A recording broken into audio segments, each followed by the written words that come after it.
प्रिय विद्यार्थियों नमस्कार।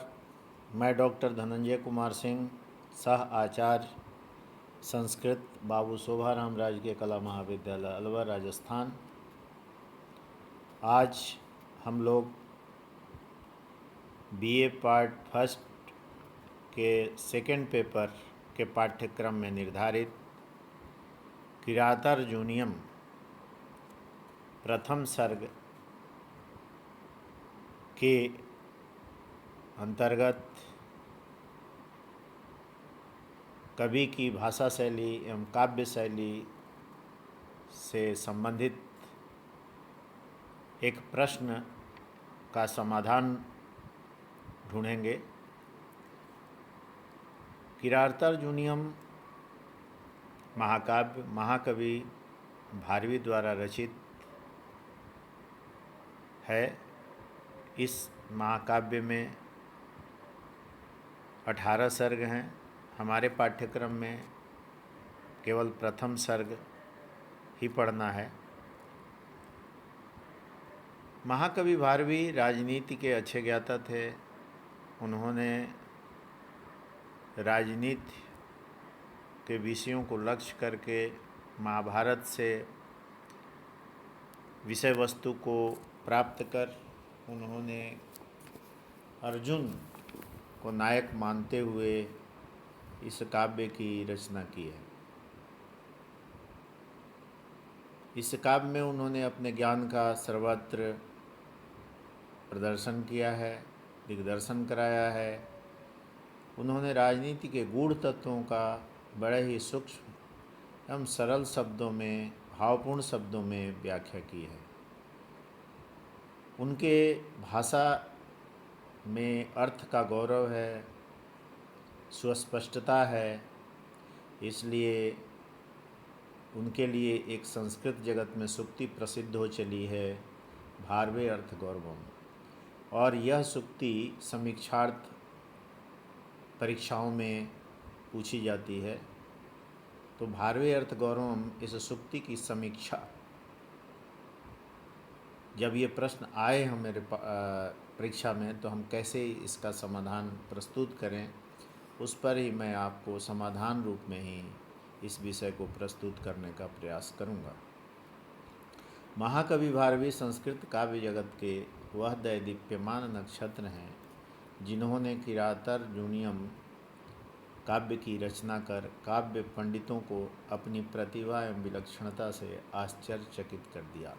यह लाइन आप लिखते हैं तो काफ़ी, पहली पंक्ति है तो ये काफ़ी प्रभाव डालती है। वस्तुतः भारवी का काव्य ओजस्विता से ओतप्रोत है। इसमें जीवन की उष्मा है।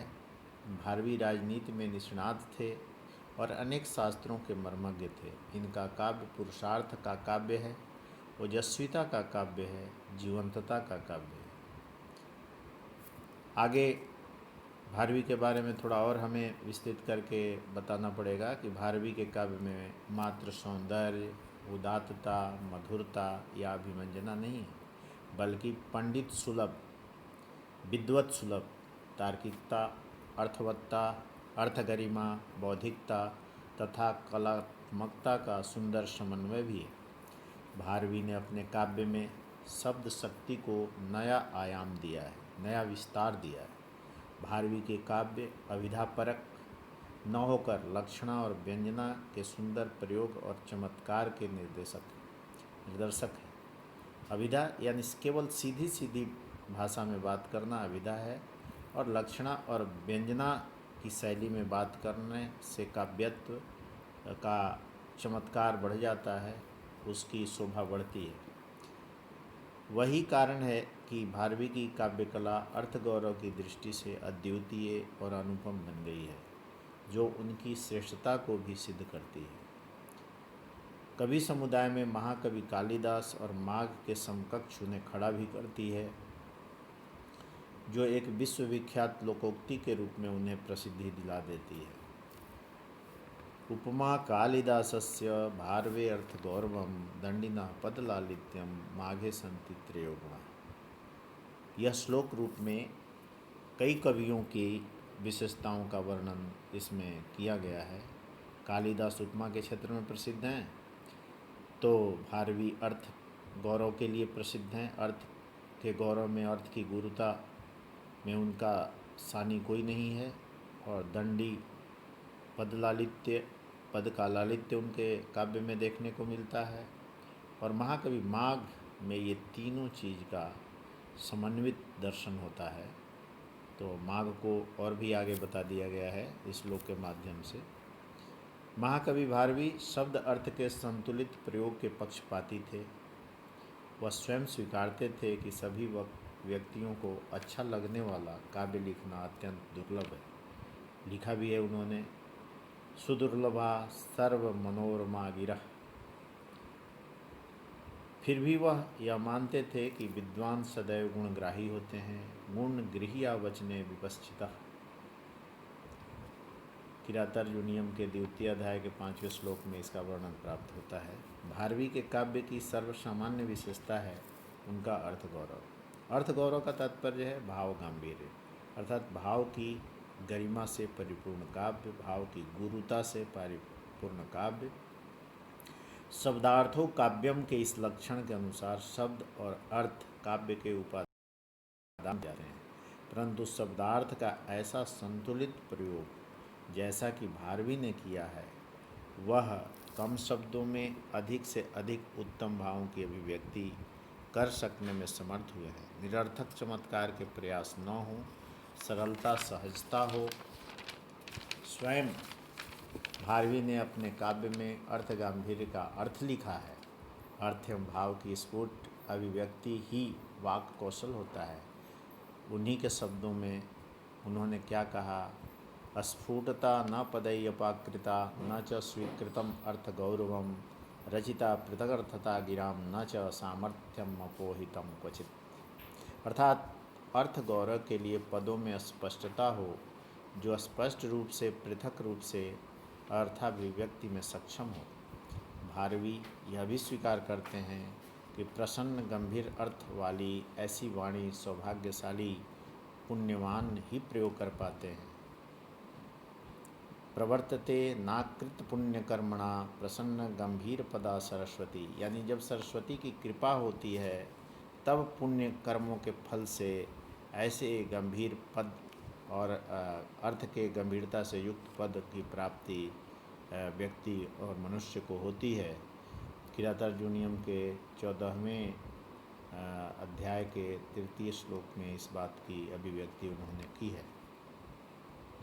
महाकवि भारवी ने वन में रहने वाले वनेचर, गुप्तचर, जो कि स्वयं को अबोध विक्लवाह, अज्ञान से विकल कहकर संबोधित करता है।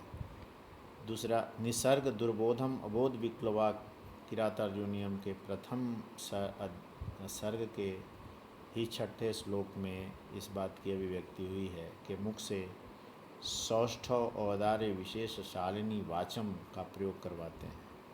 देखिए कितनी गहराई है यहाँ पर कि कवि एक तरफ वनेचर को अबोध विक्लवा जंतवह कहलाता है, और राजाओं का जो चरित्र है निसर्ग दुर्बोधम, अत्यंत प्रकृति से ही दुर्बोध, स्वभाव से ही कठिनाई से जानने योग्य, और फिर भी वह कैसे सौष्ठव औदार्य विशेष शालिनी वाचम, वह सौष्ठव और शब्द सौष्ठव और उदारता से युक्त विशेष प्रयोजन वाली वाणी का वो प्रयोग करता है।